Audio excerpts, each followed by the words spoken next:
Sa isip-isip ni Muto na ito si Grid, hindi niya akalain na makakasagabal siya sa pinakasikat na tao sa Eastern Continent. Ito ay nagkataon lang, hindi niya talaga siya nagugustuhan dahil sinira niya ang business plan niya sa Elixir of Longevity, pero isa lang ang sagot sa kanya ngayon, siya ang opportunity niya. Sinasabi ni Yang Fei na paano kung dalhin nila ito sa black market at ibenta sa halagang 10 gold bawat 100 gramo. Sinasabi ni Grid na no thanks, tinatanong ng babae kung kilala niya ba yung lalaking yan. Kung gusto niya, maaari niya silang i-connect sa kanilang assassination team. Galit na sinasabi ni Muto na masasabi niya na magdedemand siya ng mataas na presyo para dyan. Wala siyang interes na gumastos ng pera sa isang bagay na siguradong mabibigo. Batid pa ng babae na sinasabi niya ba, na ang pinakadakilang mandirigma ng Zentua ay matatalo sa isang tao. At batid ng isang babae na hindi yan hahayaan ng pride niya. Sa isip-isip ni Muto na tulad ng inaasahan sa mga mandirigma mula sa Zentua. Nabalitaan niya na kailangan nilang sumailalim sa matinding pagsasanay, dahil may kolonya ng reyna ng daga malapit sa kanilang nayon. At dahil doon, hindi nila ito mararamdaman hanggat hindi nila nakakaharap ang lakas ng lalaking iyon sa kanilang sariling mga mata. Inatake ng mga Shokoi si Aiden at sumisigaw, at sinasabi nito na Lord Grid, tulungan niya siya.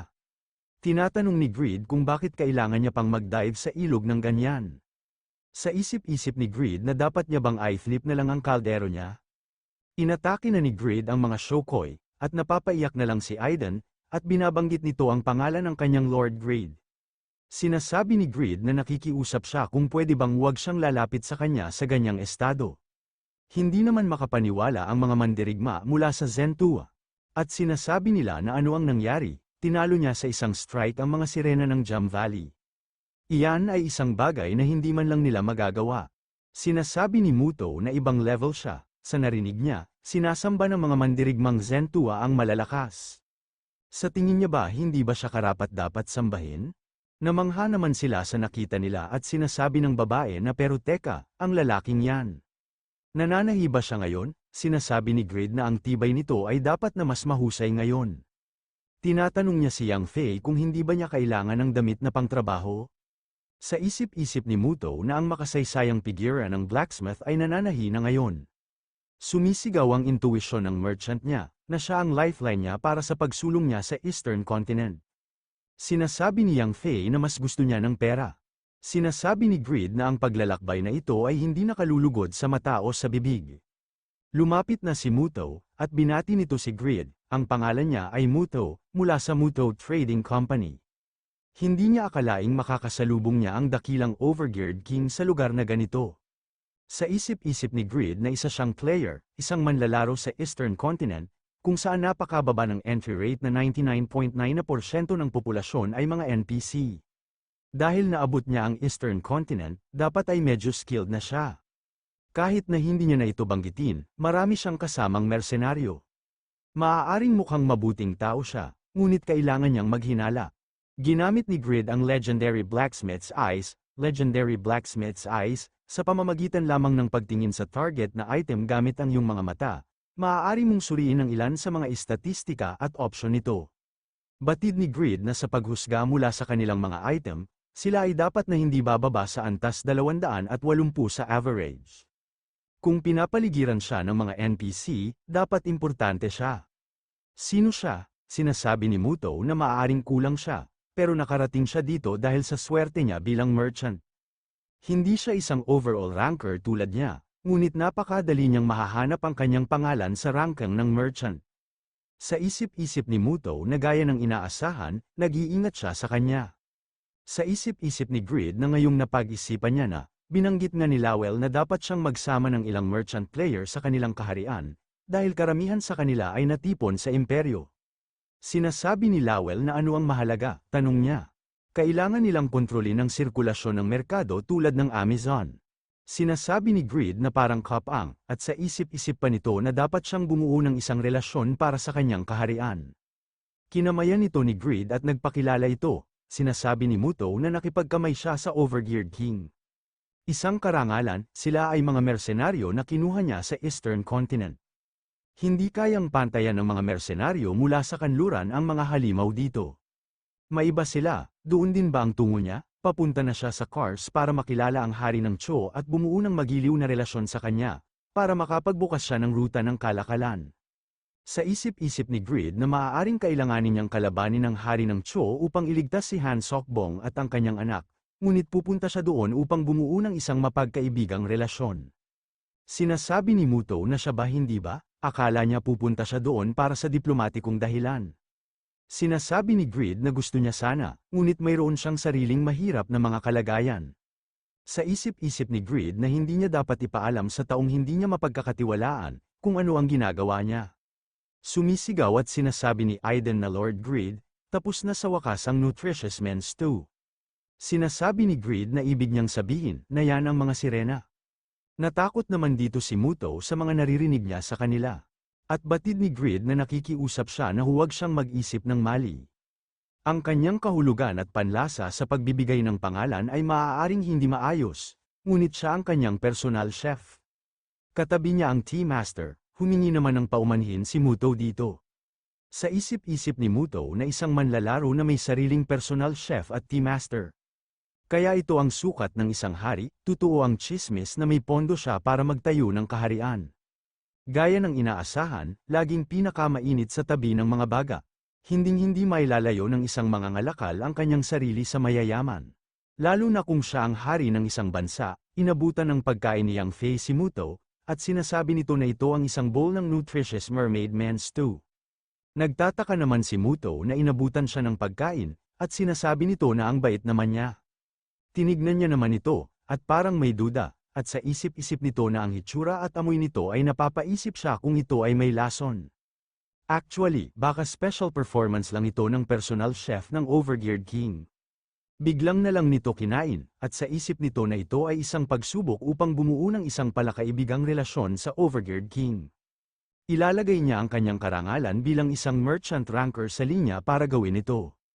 Sinasabi ng system na nakakain ka ng hindi dapat, ikaw ay dinapuan ng lason, medium. Ang iyong HP ay bababa ng 1,840 bawat segundo, at ang iyong balat ay magsisimulang mabulok. Sinasabi ni Muto na kailangan niya ng antidote, hindi niya mahanap dahil wala siyang makita. Inabutan ni Yang Fei ng tsa si Muto at sinasabi nito na maaari siyang magkaroon ng chow milk tea na ito, nakasama sa course menu. Sinasabi ni Aiden na siya ay may taste buds ng isang bata. Malayo pa ang lalakbayin niya kung gusto niyang i-enjoy ang pagkain niya. Inabutan niya din si Grid at sinasabi nito na ginawa niya itong isang espesyal para sa iyo. Sa isip-isip ni Grid na hindi rin siya nag-e-enjoy sa pagkain niya. Nakapag-relax na si Muto, at galit na tinatanong nito kung ano yun Grid. Ito ba ay isang uri ng bagong pamamaraan ng pagpapahirap? Sinasabi ni Grid na suriin niya ang kanyang status window ng mabilis. Malalaman niya na mas gumanda ito kaysa dati, sa isip-isip ni Muto na tama siya. Malupit ang proseso, pero tumaas ang resistance niya sa lason. Pwede ba ito? Sinasabi ni Yang Fei na yun ay 40 ginto. May dagdag na bayad kung nakatanggap siya ng magagandang epekto. 20 ginto at 10 ginto, at 10 karagdagang ginto, na nagdala sa kabuuang 40 ginto. Sinasabi ni Muto na naiintindihan niya. Pero hindi niya alam kung bakit may 2 dagdag na singil, pero I guess kailangan niyang magbayad. Sa isip-isip ni Grid na masaya at malungkot siya at the same time. Pangingikil ng pera sa isang mangangalakal, mahusay na trabaho, Yang Fei. Sinasabi ni Yang Fei na pansamantala silang nagbubukas ng tea shop, gusto niya ba ng black tea? Makakakuha siya ng 10 gintong diskwento para sa pagiging regular na customer nila. Bumili na siya ng isa. Sinasabi ni Muto na kukuha siya ng isa. Sa isip-isip ni Muto na ito ang bigat ng korona, tinitiis niya ang pamatay na pagkain na ito para ihanda ang sarili sa anumang pagtatangkang pagpatay. Sa puntong ito, malamang nawala na siya ng panlasa. Ito ay nagpapaalala sa kanya ng ginintoang tuntunin na walang libre sa mundong ito. Siya ay isang taong karapat-dapat na bantayan, tinatanong ni Muto na okay lang bang samahan niya siya, kahit na magkaiba sila ng layunin? Kung maaari niyang ipagpatuloy ang paglalakbay na ito kasama ang kanyang presensya, ito ay isang malaking karangalan. Sinasabi ni Grid na ngunit hindi niya kailangang bumuo ng isang party at hatiin ang experience. Hindi niya kailangan ng mga bodyguard, nasanay na siyang makuha ang lahat ng reward para sa sarili niya. Bumubulong si Grid at tinatanong nito si Yang Fei kung ano sa tingin niya. Sinasabi ni Yang Fei na isinasaalang-alang ang lahat ng mga gastos sa accommodation at pagkain, kasama ang mga tariff at mga buwis. Sinasabi ni Muto na walang mas mahalaga kaysa karanasan para sa mga mangangalakal. Sa isip-isip ni Muto na hindi maganda ang pakiramdam niya dito. Sa disyerto, makikita na naglalakad si Mercedes, at may mga papalapit sa kanyang mga halimaw. Tinitigan lang niya ito, at bigla na lang may mga lumilipad na mga sword, at sabay-sabay bumagsak ang mga halimaw.